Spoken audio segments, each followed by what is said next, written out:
ఇక తెలంగాణలోని ప్రైవేటు ఆసుపత్రుల్లో ఆగస్టు 31 నుంచి ఆరోగ్యశ్రీ సేవలు నిలిచిపోనున్నాయి. వైద్య సేవలు నిలిపివేస్తున్నట్లు హాస్పిటల్ అసోసియేషన్ ఆరోగ్యశ్రీ సీఈఓకు లేఖ రాసింది. ప్రభుత్వం బిల్లులు చెల్లించకపోవడమే కారణమని వెల్లడించింది. బిల్లులు రాక ఆర్థిక భారంతో ఆసుపత్రులు మూసుకునే దుస్థితి ఉందని లేఖలో పేర్కొంది. తప్పని పరిస్థితుల్లో ఆరోగ్యశ్రీ సేవలు నిలిపివేస్తున్నట్లు హాస్పిటల్ అసోసియేషన్ ప్రకటించింది.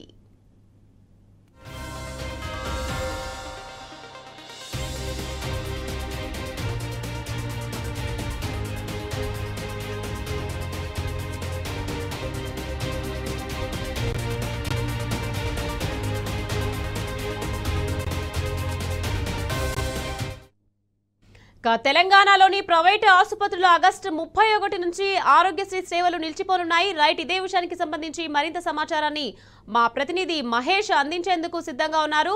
మహేష్, చెప్పండి, ఆగస్టు 31 నుంచి ప్రైవేటు ఆసుపత్రుల్లో ఆరోగ్యశ్రీ సేవలు నిలిచిపోనున్నాయి. దీనికి సంబంధించి అప్డేట్స్ ఏంటి మహేష్?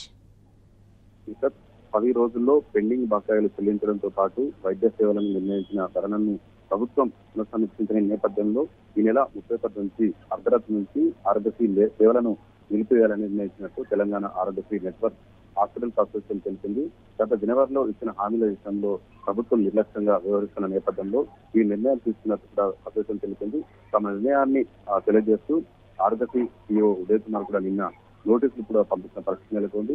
ఆరోగ్యశ్రీతో పాటు ఉద్యోగుల ఆరోగ్యానికి సంబంధించిన ఈహెచ్ఎస్ ఇటు జనరేషన్ సంబంధించి జేహెచ్ఎస్ కూడా అందిస్తున్న సేవలకు సంబంధించి కూడా ప్రభుత్వము చెల్లించలేదు. దీనికి సంబంధించి కూడా నిర్వహణ కూడా కష్టంగా మారిందని కూడా వారు ఆసుపత్రి వారు చెప్తున్న పరిస్థితి కనిపిస్తోంది.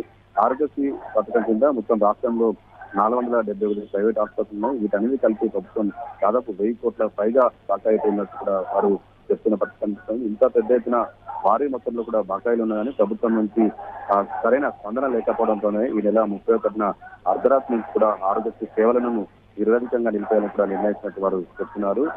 ప్రభుత్వం ఇచ్చిన హామీలో ముఖ్యమైన ప్యాకేజీల సవరణ, క్రమం తప్పకుండా బకాయిల చెల్లింపు, ఒప్పందాల పునరుద్ధరణ వంటి అంశాలను ప్రభుత్వం పట్టించుకోవట్లేదని కూడా వారు ఆరోగ్యశ్రీ ప్రశ్నిస్తున్నారు. ఇదే నేపథ్యంలో ఒకటేసారి దాదాపు 1000 కోట్లకు పైగా పెండింగ్ బకాయిలు చెల్లించి తమకు ఆసుపత్రుల నిర్వహణ కూడా కష్టంగా మారుతుంది కూడా వారు ఈ నిర్ణయాలు తీసుకున్నట్టు కూడా చెప్తున్నారు. Right, thank you Mahesh.